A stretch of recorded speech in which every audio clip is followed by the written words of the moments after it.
Welcome to the Inside Public Accounting podcast, where we give you the stories and the facts behind the numbers. And me, my co-host Chelsea Summers, we have a weekly show for you and a lot of great research surveys and guests that we bring on that are experts in their field. I'm thrilled to have back for a part two, and we don't get everybody back, Brian, but Brian Blaha from Winding River Consulting. Great to have you with us. Thanks for having me again, Rob. Looking forward to diving back into this important topic.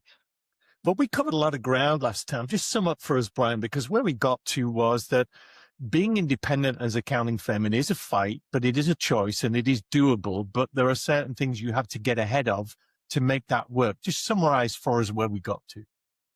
Yeah, so obviously we dove into really understanding probably the elements of what it means to be independent and how, what's the playbook, right, on how you can combat maybe what's going on with, the firms that are choosing to go a different route. And then I think we dove into, and really the term that we used is discipline, right? It's going to require discipline. Maybe I introduced another term that we've been also using at Winding River, and that's intentionality, right? That in order to really stay independent and maintain your strategic optionality, that you have to be intentional with what you're doing, from all things on where the firm is headed, North Star, but also go to market strategy, capital, discipline, the strategic elements, EBITDA, creation, and all of those elements are just critical to the element. I know that we're going to dive into that again.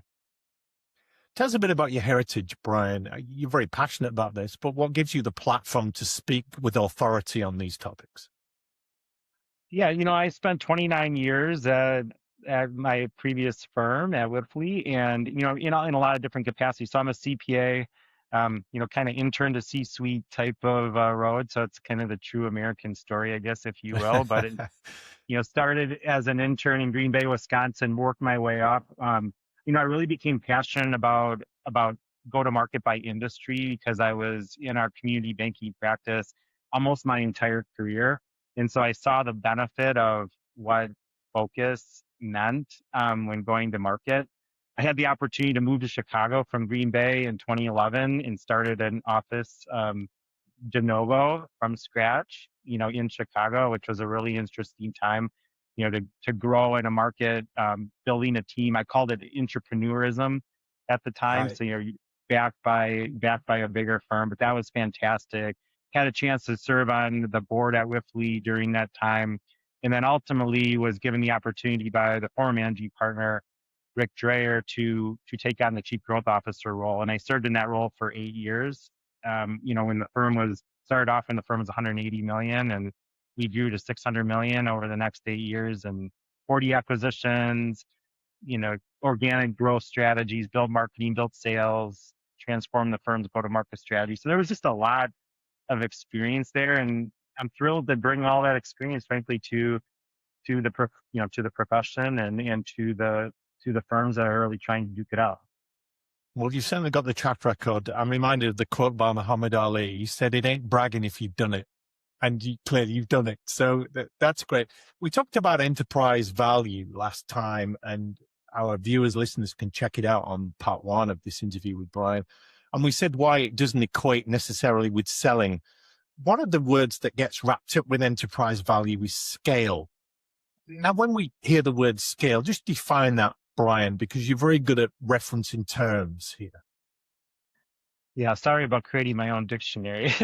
That's quite all right. Your own doxology. It's good. We need it. Yeah, We need to change the terms of reference. Yeah, no, absolutely. So from a scale perspective, the way that I would look at it is that enterprise value doesn't necessarily require scale at large amounts, right? And so small firms can scale as well, and it just looks differently inside the firms. So one thing that became evident for me, and I saw this quite a bit when we were, merging in different size firms at my previous firm, and I'm seeing it out in the industry today, that there's a doubling effect that goes on with firm growth. And then there's almost like a barrier at every doubling effect. So you could be a $10 million firm, $10 to $12 million firm, that they grow to 25 million. And now all of a sudden they feel like they've hit this plateau. They don't know what the next stage is. The $25 million firm's trying to get to 50, the $50 million firm's trying to get to 100. And so, it goes on and on and on. And at each one of those breakpoints, the firm needs to change on how they're going to get to that next plateau or threshold. And what got you there isn't necessarily going to get you to that next plateau or threshold. And so there's a lot of value creation that happens then on each of those doubling effects, right? And so it doesn't have to be. I mean, I think the headliners are, it's like, the top 25 firms, are taking private equity and they're scaling at large to be the next $1 billion firm, right? It's kind of the playbook. But there's a lot of value to be created for firms to, go from that 25 million to 50 or 50 to 100. And I think you're starting to see the interest in those type of firms as well. But if they're also the primary firms that are the target for this conversation on, well, how do I stay independent and create value for ourselves as independent business owners of firms and truly create value for ourselves as owners? Yeah. My co-host on here, Chelsea Summers, who's the executive director of Inside Public Accounting, she goes through in detail the surveys that they do, the practice management survey, the IPA 500. She talks a lot about the different performance values levels of different size firms and the up and coming firms and the big ones. But it is a question, are there wide performance gaps in similar size firms? And what seems to separate those that are building value from those that are just leveling out, Brian? Yeah, I mean, there definitely is differences, and I think the data definitely proves it out that the PE-backed firms are growing maybe at a faster pace, or they're adding EBITDA value creation at maybe a different pace than the independent firms. And I think that goes back to the topic that we talked about last time, is that it's the discipline and the intentionality of how those firms are being run. When you have a stakeholder that's sitting in the boardroom and kind of saying, hey, if you don't do this, right, then there's going to be consequences to pay. One of the CEOs of one of the large firms, top 25 firms, I was talking to him at the P Summit actually, and it was like, hey, everything's great until it isn't.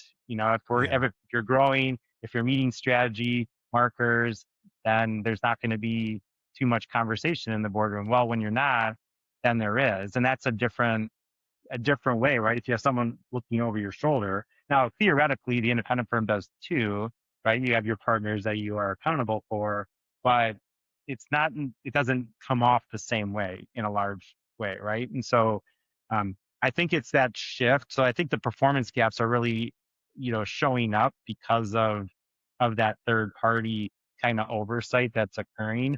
But again, I think if the independent firms want to be operating at a similar pace and level, then they can create that sense of urgency themselves, like in adding the outside board members if you want to do that, but also just holding yourself accountable in a little bit different way to your stakeholders.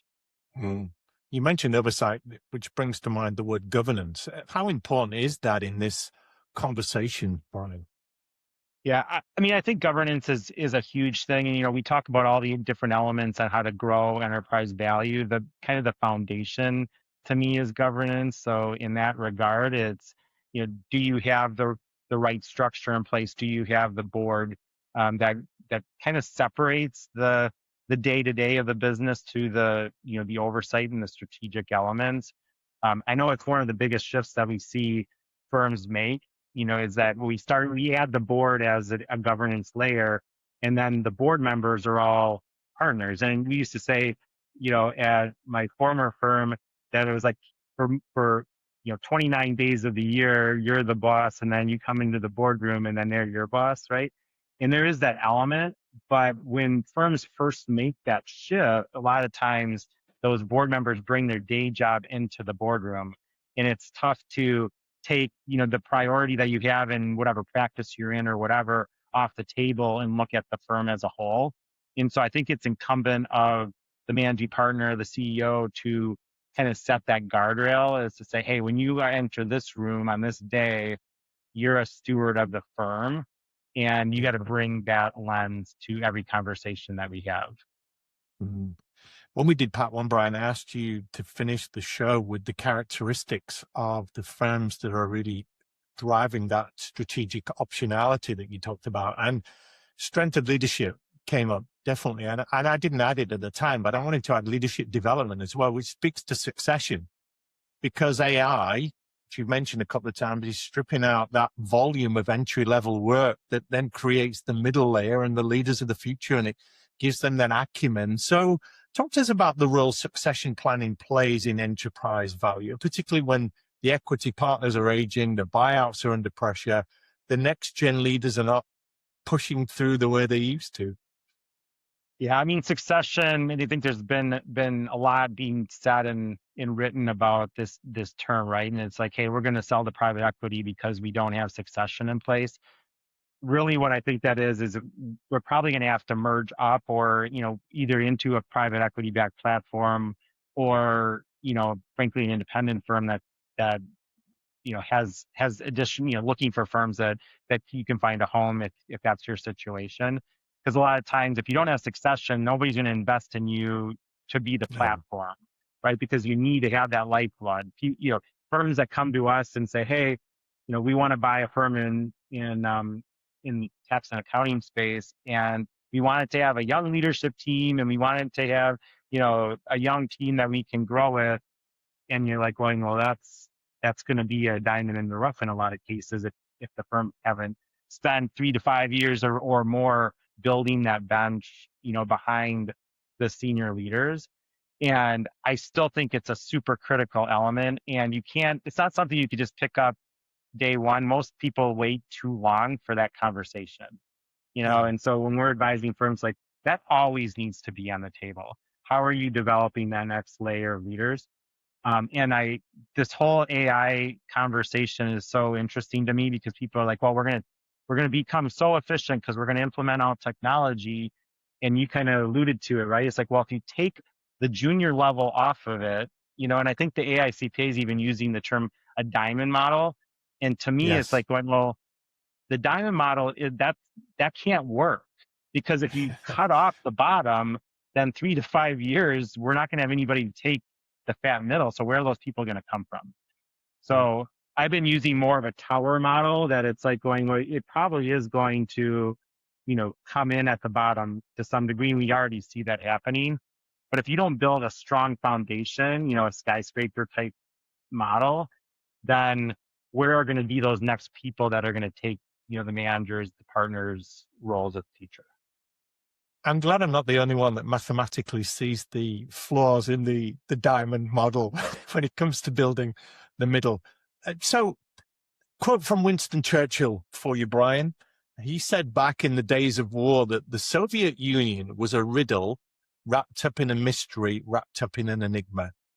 And the reason I bring that up is when we talk about enterprise value of a firm or sale prices or multiples, it seems like it's a mystery. It's a riddle. It should be really straightforward. Accountants and PE people, they all know the metrics, but we seem to be arriving at wildly different values. And even firm owners themselves, do you see them underestimating or overestimating their enterprise value? Just unpack that for us.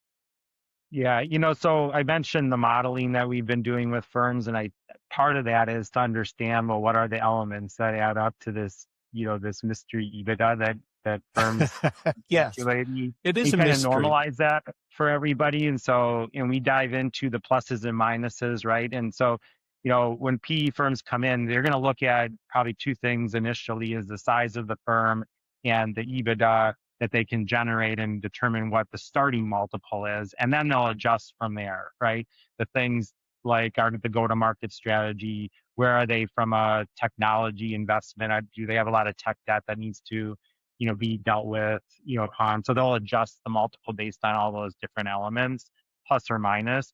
Um, so I think in general, maybe the firm leaders start out thinking that they've got this huge pot of money, and then reality will set in once they figure all that out. Um, Yeah. but the one thing that I've been thinking through, and there's not a lot talked about, is what does that value look like kind of post first transaction? So we talk a lot about the second flip, right? And we've seen now a couple of second flips. I know there's a couple other ones that we've been hearing about that are that are likely going to occur this coming year. We also, just coming off of the news of last week with the continuation vehicle that Eisner had. And so what does that all mean for the profession? But no one's really talking about modeling out the second bite of the apple. And Mm. I think that's really important for firms to think about if they're going to go down the path, because it's like, okay, you can get the value, that one time unlock of value that we talked about last time. What's the second unlock of value look like? And where does that go? And, frankly, when I've been doing that math and realizing, okay, it's hard to grow firms, right? So if you think about a private equity firm is looking to get 4 to 5 times multiple on their investment as an exit, somewhere around that. And what does it take to get there? Well, you can't do it purely on organic growth alone. So you have to, also add inorganic growth and change and look at your EBITDA, makeup and so forth. So there's multiple levers that you have to pull in order to get there. Well, okay, you do that once. Now, how do you do it again? We know many of you listen to this podcast on the go, driving to work, working out, even doing chores. Now you can get CPE credit for that time. With Earmark, you can earn free NASBA approved CPE for listening to the Inside Public Accounting podcast. After you listen to an episode, take a quiz and your certificate will be ready. Earmark has courses for everyone in your firm, from staff to partners. Get started today at earmark.app or download the free app on the App Store. It's a mystery wrapped up in a riddle, wrapped up in an enigma, Brian, isn't it? I love the quote. But that's some things that, we've been thinking about at Winding River is just like, what does that look like? And helping firms at least think about what that looks like for them.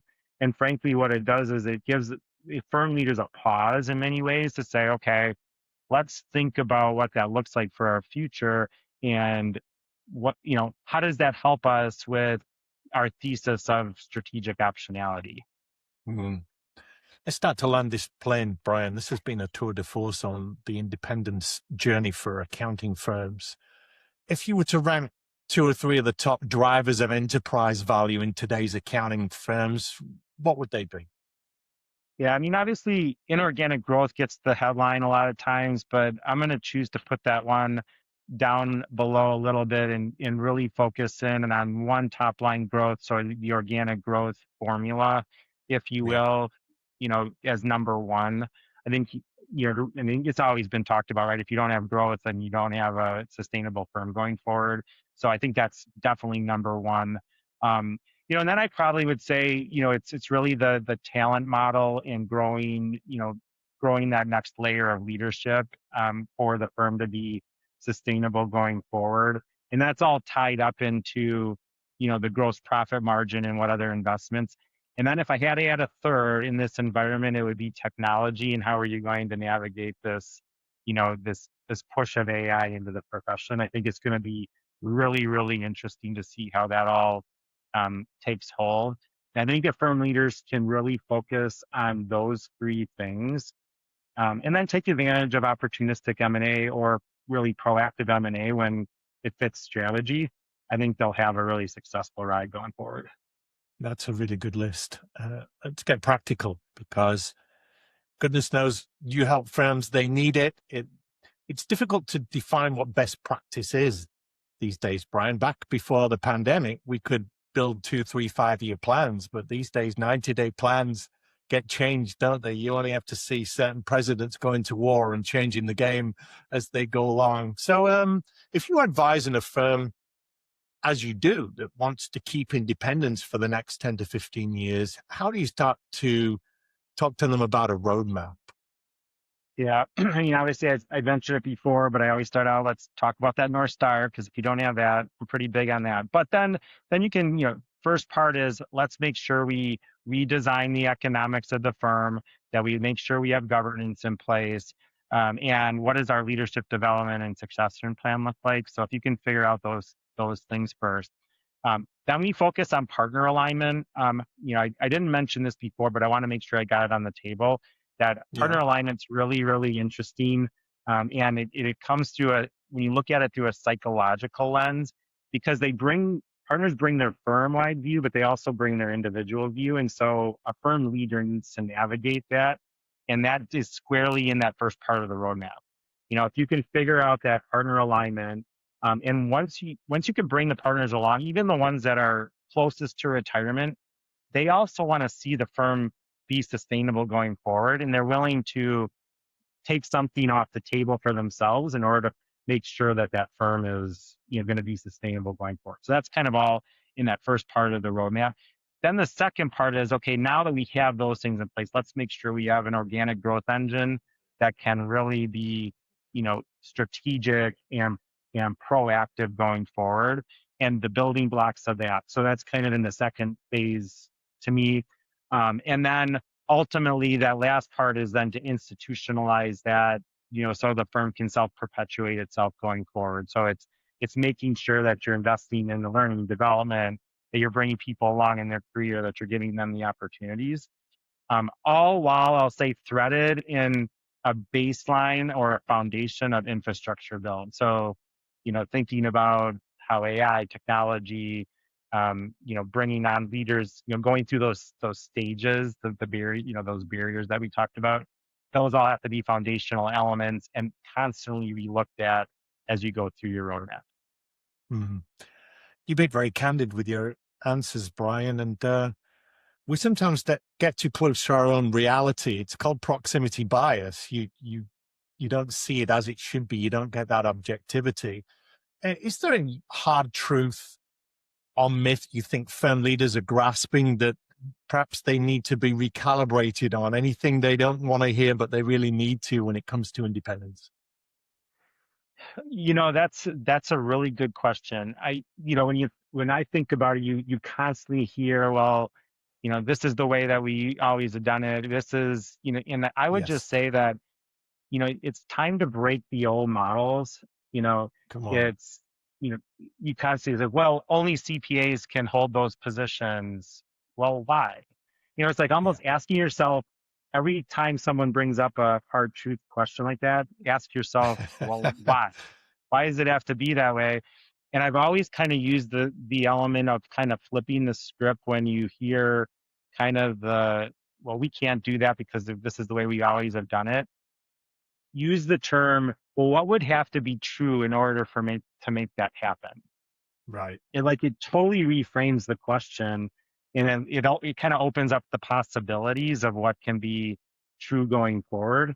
And so I just encourage leaders to ask those questions, but then kind of reframe it and think about, well, what would have to be true if this was going to be our new reality?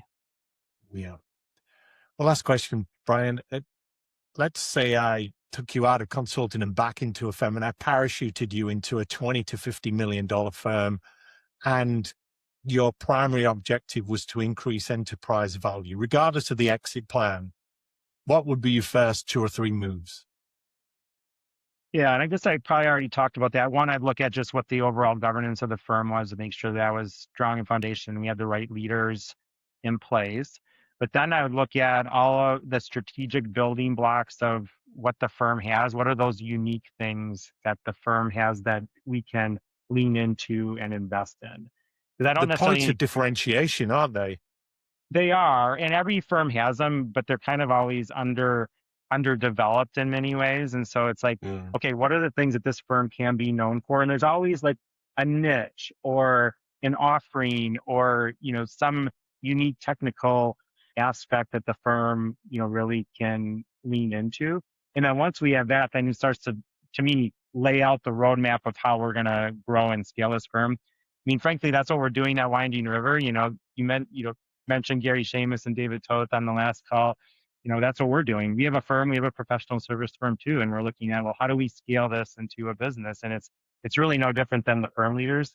And it's for me, it's like gets the best of both worlds because I get to grow a firm, but also advise firms on how to do it. Yeah. Exciting time to be in accounting, Brian. Like I said, I think it's a really fun time. I think there's going to be a lot of new things for us to deal with. We talked about it at the Illinois CPA Society where I'm on the board. It's like there's a great time to be in accounting, but how do we help promote that next generation to see this as a profession? And frankly, I think it's important for us. I think this podcast is a great way. I hope you have students that are tuning into it, right? And hearing all the different voices in the profession that are able to show, hey, this is an exciting field. We get lots, it's the backbone of business. I think it will be for a long, long time to come. So let's make it that way. Wow. So, Brian, it's been amazing talking to you today. Thank you for sharing all of these insights. What stands out clearly that independence is not a passive thing. It's very intentional, it's purposeful, and it's not just the absence of private equity either. It's a proactive strategy that requires a lot of governance, discipline, leadership development, financial rigor, and probably even consulting external advisors like you and your cohorts at Winding River. Brian, we really appreciate you sharing your insights today. Thank you. Thank you, Rob. Thank you, Chelsea. Thanks to all the listeners. It's been a blast. Appreciate it. Thank you all. This is the Inside Public Accounting Podcast. We appreciate you tuning in. We're on all the podcast platforms and on YouTube. Thank you for sharing it. And keep involved in the show. We're on LinkedIn as well. Send us some questions and any thoughts that you've got on it. We will see you on the next episode of Inside Public Accounting.